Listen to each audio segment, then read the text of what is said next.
रामपुर के रहनुमा रहे मुख्तार अब्बास नकवी को बेशक जनता की सेवा करने का वक्त बहुत ही कम मिला, लेकिन उन्हें दोबारा हकीकत को हार के रूप में अपनाना पड़ा। दूसरी बार लोकसभा में बीजेपी का रास्ता रोक लिया फिल्म स्टार से सांसद बनी जया प्रदा ने। रामपुर आज भी सियासी और बुनियादी मुश्किलों से जूझ रहा है। रामपुर की जनता ने मुख्तार अब्बास नकवी को अपना नेता चुनकर संसद तो भेजा, लेकिन बदकिस्मती से वो रामपुर की रहनुमाई बहुत ही कम समय के लिए कर सके। इतने कम वक्त में चुनौतियों से निपटना नकवी के लिए आसान नहीं था। इन मुद्दों पर वो हकीकत के करीब नजर आते हैं।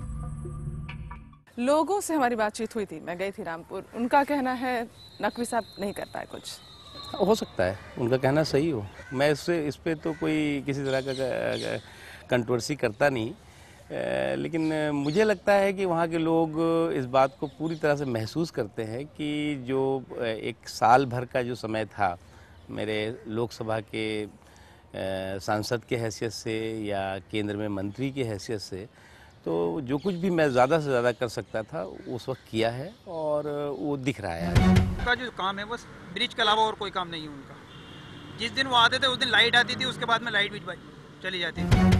मुस्लिम क्षेत्र में यह मुस्लिम नेता काम करता है मुसलमान का। नकवी जी सिर्फ बीजेपी के कैंडिडेट से जीते, बीजेपी के एजेंडे से जीते, तो नकवी जी बीजेपी की बात करेंगे। या ये मान ले कि आप सांसद वहाँ से तो थे, लेकिन उसके बावजूद भी वहाँ बाकी दलों का दबाव ज्यादा था। नहीं, दबाव तो निश्चित तौर से रहता है। एक्चुअली रामपुर की जहाँ अगर बात आप करेंगे तो रामपुर में ऐसा कल्चर, पॉलिटिकल कल्चर कभी नहीं रहा कि वहाँ पर काम किया जाए, और लोग जो है वो काम के आधार पर कभी वोट नहीं मांगते थे या चुनाव नहीं लड़ते थे। ये गंभीर मामला है। कई सालों से कई सांसद लोग आके नहीं कर पाए, लेकिन हम करने के लिए कोशिश करें, हम करके दिखाएं। जया प्रदा जैसे सुपरस्टार को सियासी बिसात पर फ्लॉप साबित करने की कोशिशें तो बहुत हुई, लेकिन रामपुर में बीजेपी का प्रदर्शन बेहद खराब रहा। मुख्तार अब्बास नकवी पार्टी की हार को दूसरे नजरिए से देखते हैं। ऐसा कैसे हुआ कि दिल्ली से हजारों किलोमीटर दूर बैठी जया प्रदा अचानक आती हैं और जीत जाती हैं? पार्टी ने कहा कि आप कैंपेन करेंगे, चुनाव नहीं लड़ेंगे, तो फिर मैं चुनाव उस बार नहीं लड़ा था।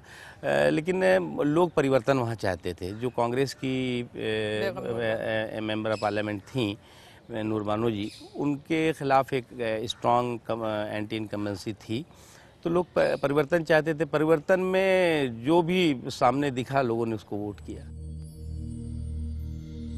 रामपुर के लोगों का मुख्तार अब्बास नकवी के पास उम्मीदें लेकर आना इस बात का संकेत है कि जनता उन्हें अब भी अपने बीच देखना चाहती है, मगर नकवी के लिए जनता के बीच वापसी इतनी आसान नहीं होगी।